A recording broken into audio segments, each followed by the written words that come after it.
ఆకాశవాణి ప్రాంతీయ వార్తలు చదువుతున్నది బందెల జయలక్ష్మి. ముఖ్యాంశాలు: ప్రధానమంత్రి జన్జాతి ఆదివాసీ న్యాయ్ మహా అభియాన్ పథకాన్ని ప్రధానమంత్రి నరేంద్ర మోదీ ప్రారంభించారు. భారత సైనికులు రాజ్యాంగ విలువలకు కట్టుబడి దేశ రక్షణకు కృషి చేస్తారని రక్షణ శాఖ మంత్రి రాజ్నాథ్ సింగ్ పేర్కొన్నారు. శబరిమలలో 4 లక్షల మంది అయ్యప్ప భక్తులు మకర జ్యోతిని దర్శించుకున్నారు. ప్రధానమంత్రి నరేంద్ర మోదీ ఈరోజు శ్రీ సత్యసాయి జిల్లా పాలసముద్రంలో పర్యటించనున్నారు. ఈరోజు కనుమ పండుగను తెలుగు ప్రజలు సంప్రదాయబద్దంగా జరుపుకుంటున్నారు. ప్రధానమంత్రి జన్జాతి ఆదివాసీ న్యాయ్ మహా అభియాన్ పథకం కింద తొలి విడత నిధులు 540 కోట్ల రూపాయలను ప్రధానమంత్రి నరేంద్ర మోదీ నిన్న విడుదల చేశారు. దీని ద్వారా 1,00,000 మంది గిరిజనులకు ప్రయోజనం చేకూరనుంది. ఈ సందర్భంగా దేశవ్యాప్తంగా 100 జిల్లాల్లో ఉన్న గిరిజన లబ్దిదారులతో ప్రధానమంత్రి దృశ్య మాధ్యమం ద్వారా ముచ్చటించారు. సంక్షేమ పథకాలకు ఎవరూ దూరం కాకూడదనేదే తమ ప్రభుత్వ లక్ష్యమని ప్రధానమంత్రి తెలిపారు. గత 10 ఏళ్లలో ఆదివాసీల సంక్షేమం కోసం ఖర్చు చేసే నిధులను 5 రెట్లు, స్కాలర్షిప్ల ద్వారా ఇచ్చే మొత్తాన్ని 2.5 రెట్లు పెంచామని నరేంద్ర మోదీ తెలిపారు. ప్రధానమంత్రి ఆవాస్ యోజన, ఉజ్వల యోజన వంటి పథకాలతో తాము లబ్ది పొందామని, వంట గ్యాస్ రావడంతో కట్టెలపొయ్యి బాధ నుంచి విముక్తి లభించిందని పలువురు లబ్దిదారులు ఈ సందర్భంగా ప్రధానమంత్రికి తెలిపారు.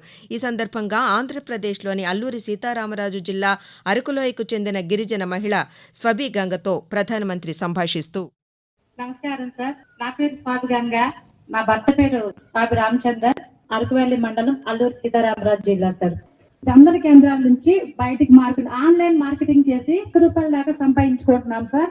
ఆయుష్మాన్ కార్డులు, పిఎం ఉజ్వల యోజన కింద ఉచిత గ్యాస్ కనెక్షన్ కోసం, జలజీవన్ యోజన మిషన్ ద్వారా ఇంటికే కొలాయి, మంచినీటి కొలాయి కోసం నమోదు చేసుకున్నాం సార్. జన ఆవాస్ యోజన కింద ఇల్లు రావడం అనేది నిజంగా నా అదృష్టం సార్. చాలా ధన్యవాదాలు సార్. स्वामी गारू, पहले तो आप मेरी लखपति दीदी बन गई, इसलिए आपको बहुत बहुत बधाई।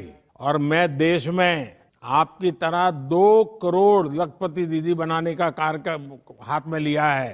स्वामी गारू, आप इतना बढ़िया तरीके से बोलती है, ये जो भी देश भर के लोग टीवी पे आप देख रहे हैं ना, उनको आश्चर्य होगा कि हमारे देश में गांव में भी मातृशक्ति कितनी सामर्थ्यवान है, कितनी चीजों को समझती हैं, सब लोग गर्व करते होंगे। భారతదేశ మిలిటరీ సైనికులు రాజ్యాంగ విలువలకు కట్టుబడి దేశ రక్షణకు కృషి చేస్తారని రక్షణ శాఖ మంత్రి రాజ్నాథ్ సింగ్ చెప్పారు. సైనిక దళాల 76వ దినోత్సవం సందర్భంగా నిన్న ఉత్తరప్రదేశ్లోని లక్నోలో నిర్వహించిన శౌర్య సంధ్య కార్యక్రమంలో ఆయన పాల్గొన్నారు. ఈ సందర్భంగా ఆయన మాట్లాడుతూ, దేశ రాజ్యాంగ విలువల పట్ల భారత సైనికులు అంకితభావం సాటిలేనిదని కొనియాడారు. సైనికులు చూపించే గౌరవం దేశ ప్రజలంతా గుర్తించదగినదని పేర్కొన్నారు. కేరళలోని శబరిమలలో సుమారు 4 లక్షల మంది అయ్యప్ప భక్తులు మకర జ్యోతిని దర్శించుకున్నారు. మకర సంక్రాంతి సందర్భంగా సోమవారం సాయంకాలం శబరిమల ఆలయానికి సమీపంలోని పొన్నాంబళమేడు కందమల శిఖరంపై మకర జ్యోతి దర్శనమిచ్చింది. జ్యోతి దర్శనానికి 50,000 మంది భక్తులకు ట్రావెన్కోర్ బోర్డు అనుమతిచ్చినప్పటికీ సుమారు 4 లక్షల మంది ప్రత్యక్షంగా జ్యోతిని వీక్షించారు. సంక్రాంతి పర్వదినాన్ని పురస్కరించుకుని తిరుపతిలోని తిరుమల తిరుపతి దేవస్థానం పరిపాలనా భవనం ప్రాంగణంలోని మైదానంలో సోమవారం రాత్రి కన్నుల పండువగా గోదా కళ్యాణం జరిగింది. ముందుగా శ్రీకృష్ణస్వామి, శ్రీ ఆండాళ్ అమ్మవారి ఉత్సవమూర్తులను విశేషంగా అలంకరించి అర్చక స్వాములు కళ్యాణ వేదిక మీద వేంచేపు చేశారు. ప్రతి ఏటా సంక్రాంతి రోజు గోదా కళ్యాణాన్ని నిర్వహించడం టీటీడీకి ఆనవాయితీగా వస్తోంది. అధిక సంఖ్యలో భక్తులు గోదా కళ్యాణాన్ని తిలకించారు. ప్రధానమంత్రి నరేంద్ర మోదీ ఈరోజు శ్రీ సత్యసాయి జిల్లా పాలసముద్రం ప్రాంతంలోని national academy of customs, indirect taxes and narcotics నాసిన్ను లాంఛనంగా ప్రారంభిస్తారు. నాసిన్ అకాడమీ బ్లాక్ వద్ద రుద్రాక్ష మొక్కలు నాటి అక్కడ భవన నిర్మాణ కార్మికులతో ప్రధానమంత్రి మాట్లాడతారు. లేపాక్షిలోని వీరభద్రస్వామి ఆలయాన్ని సందర్శిస్తారు. రాష్ట్ర గవర్నర్ జస్టిస్ అబ్దుల్ నజీర్, ముఖ్యమంత్రి వైఎస్ జగన్మోహన్ రెడ్డి, కేంద్ర మంత్రి నిర్మలా సీతారామన్ కూడా ఈ కార్యక్రమానికి హాజరవుతారు.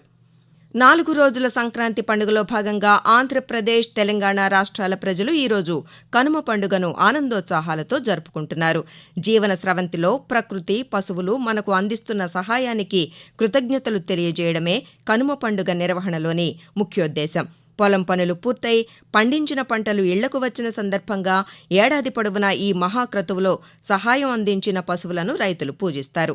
అంతేకాకుండా ఇళ్లకు ధాన్యపు కంకులను కట్టి పక్షులను కూడా ఆదరించడం సంప్రదాయంగా వస్తోంది. కాగా ఉభయ తెలుగు రాష్ట్రాల్లో రేపు ముక్కనుమ పండుగను నిర్వహిస్తారు. ఆకాశవాణి ప్రాంతీయ వార్తలు వింటున్నారు. ప్రైవేటు రంగాల నుంచి పెట్టుబడులు తీసుకొచ్చి పర్యాటక రంగాన్ని మరింత అభివృద్ధి చేస్తామని కేంద్ర పర్యాటక శాఖ మంత్రి జి కిషన్ రెడ్డి తెలిపారు. ఇందుకోసం ప్రత్యేక విధానాన్ని రూపొందించామన్నారు. నిన్న వికారాబాద్ జిల్లా కోటిపల్లిని సందర్శించిన అనంతరం పడవలో కాసేపు విహరించారు. ఈ సందర్భంగా ఆయన మీడియాతో మాట్లాడుతూ అనంతగిరి పర్యాటక కేంద్రానికి 100 కోట్ల రూపాయలు కేటాయించనున్నట్లు తెలిపారు. త్వరలోనే అభివృద్ధి పనులు ప్రారంభిస్తామని చెప్పారు. ప్రపంచంలోని చాలా దేశాలు పర్యాటక రంగంతో ఎంతో అభివృద్ధిని సాధిస్తున్నాయని, భారత్లో ఈ రంగానికి ఎంతో అనుకూలత ఉందని తెలిపారు. దేశంలో పర్యాటక రంగానికి మరింత ఊతమిచ్చేందుకు ప్రైవేటు పెట్టుబడులు రావాలని, ఇందుకు బహుళజాతి కంపెనీలు ముందడుగు వేయాలని కిషన్ రెడ్డి సూచించారు. ఈ నెల 22వ తేదీన బాలరాముని విగ్రహ ప్రాణప్రతిష్ఠ జరగనున్న అయోధ్య నగరం ఆధ్యాత్మిక శోభను సంతరించుకుంది.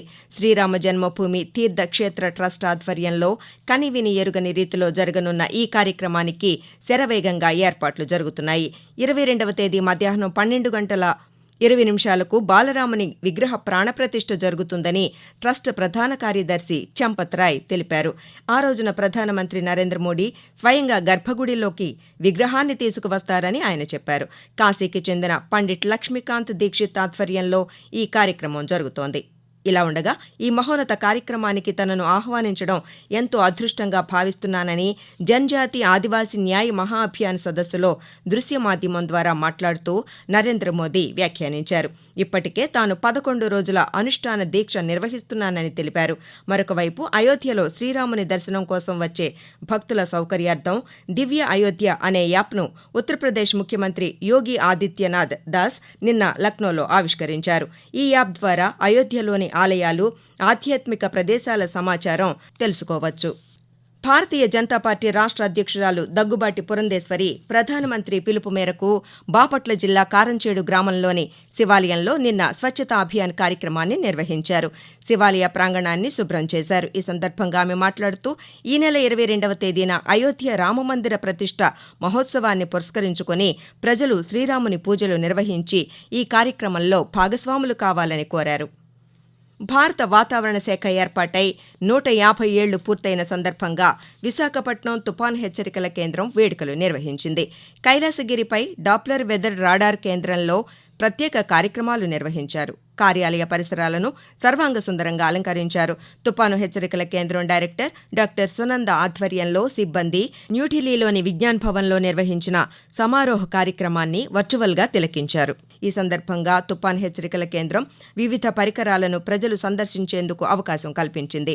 రాడార్ పనిచేసే విధానం, జీపీఎస్ సౌండ్ పరికరం, పైలట్ బెలూన్, ఉష్ణమానిని, తేమ కొలిచే పరికరం, పవన దిశ, పవన వేగం తెలిపే పరికరం, ధృతి పరికరాలు, వాతావరణ విశ్లేషణ నమూనాలను విద్యార్థులకు, సందర్శకులకు వివరించారు.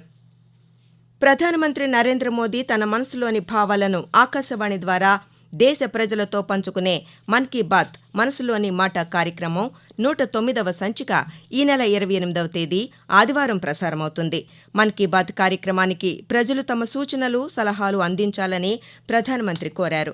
ప్రజలు తమ స్వర సందేశాలను 1800 నంబర్కు ఈ నెల 26వ తేదీ సాయంకాలం వరకు పంపవచ్చు. ఆకాశవాణి ప్రాంతీయ వార్తలు ముగించే ముందు ముఖ్యాంశాలు మరోసారి.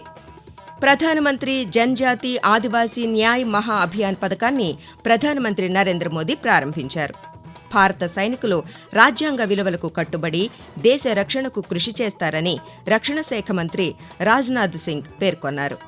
శబరిమలలో 4 లక్షల మంది అయ్యప్ప భక్తులు మకర జ్యోతిని దర్శించుకున్నారు.